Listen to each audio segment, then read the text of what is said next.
Hello, friends and friends of First Baptist Tulsa. This is our midweek update for the 15th of October, 2025. Hey, it's fall break this week, and maybe you're watching this while you are traveling. Hope you're having a great time.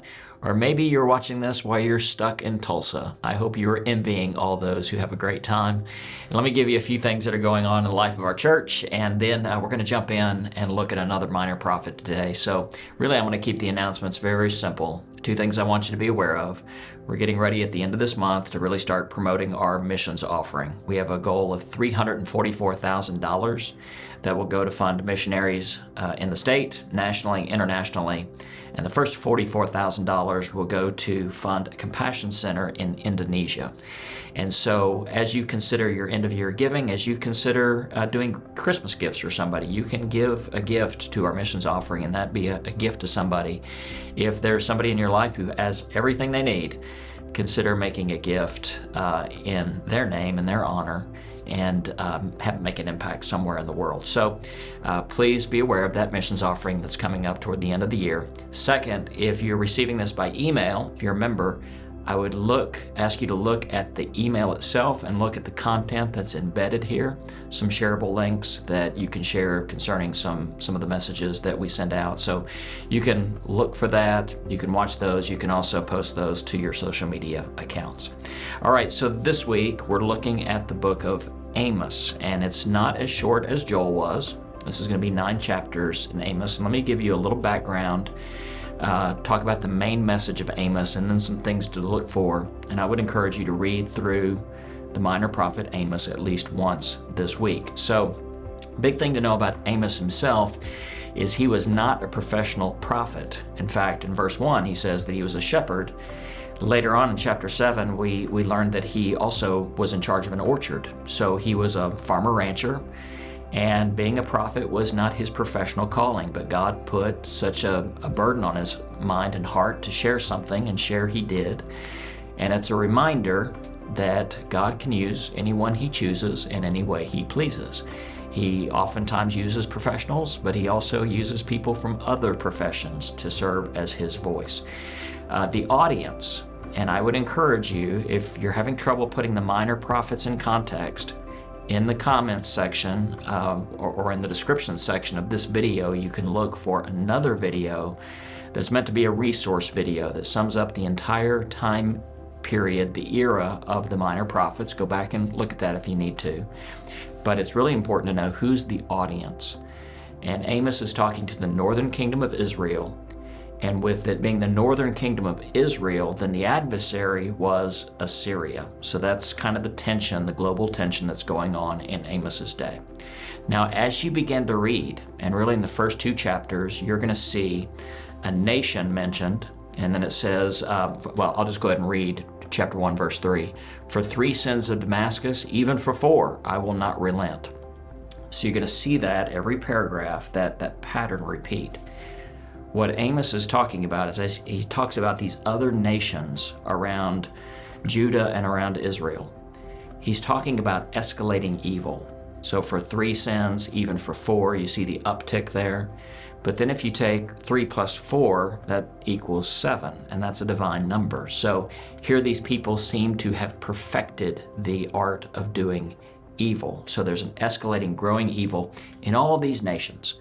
Now, what you can't see happen geographically is as Amos mentions these nations, he's almost moving in a counterclockwise direction around Israel.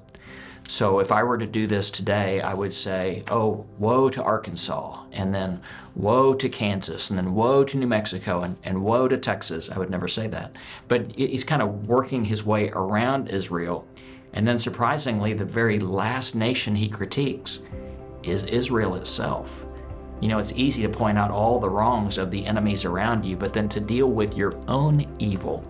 And so I like what one commentator says, that he draws a geographical noose around Israel and says, yeah, it's easy to see the escalating evil around you, but have you addressed the evil that you see in your own nation and in your own heart? So pay attention to that and see that developing. Now, as I'm reading this, there's a couple of verses here that I think are worth pondering. Chapter 3, verse 7. It says this, surely the sovereign Lord does nothing without revealing his plans to his servants, the prophets. And this kind of sets a pattern that we see, and really this promotes a principle that we see throughout the Bible, that God reveals himself, and God reveals what he is doing to humanity. His intent is not to leave us in the dark. His intent is to include us in his will, and of course, as God has most clearly expressed himself in Jesus Christ. So pay attention to chapter 3, verse 7. Also, pay attention to chapter 5, verse 24. Let justice roll on like a river, righteousness like a never-failing stream. That's the famous quote from Martin Luther King Jr. In fact, if you go to the Civil Rights Memorial in Montgomery, Alabama, there's a fountain, and those are the words emblazoned on the front of it. Martin Luther King is quoting the book and the prophet Amos. And then really the key passage in the entire book of Amos is chapter 5, starting in verse 4, going all the way down to verse 15. And if you spend a little extra time on one section, this would be the section. Chapter 5, verses 4 through 15. Let me just read the first part of this because it's actually very beautiful. Seek me and live. Do not seek Bethel. Do not go to Gilgal. This is where idols were set up, where people could worship instead of the temple in Jerusalem. Do not journey to Beersheba. For Gilgal will surely go into exile. Bethel will be reduced to nothing. Seek the Lord and live. So you're going to notice a couple of things. You're going to notice this call, you've already heard it twice here, to seek the Lord, not to commit idolatry, but to have true worship of God. And then later on in this passage, it will say, seek what is good. In other words, don't seek injustice. Instead, love your neighbor. And again, these two great sins of the Older Testament, of idolatry and injustice, are to be displaced in our lives by the two great commandments of loving God and loving others. So enjoy reading through the book of Amos. Even if you don't completely understand everything that's in the book, every time you read a book like this, it will become a little clearer each time. I do want to end with this little note. There are 32 references to Amos in the New Testament. And sometimes they're quotes, sometimes just little snippets or allusions. But the ideas of Amos carry over into the New Testament of seeking God and seeking good.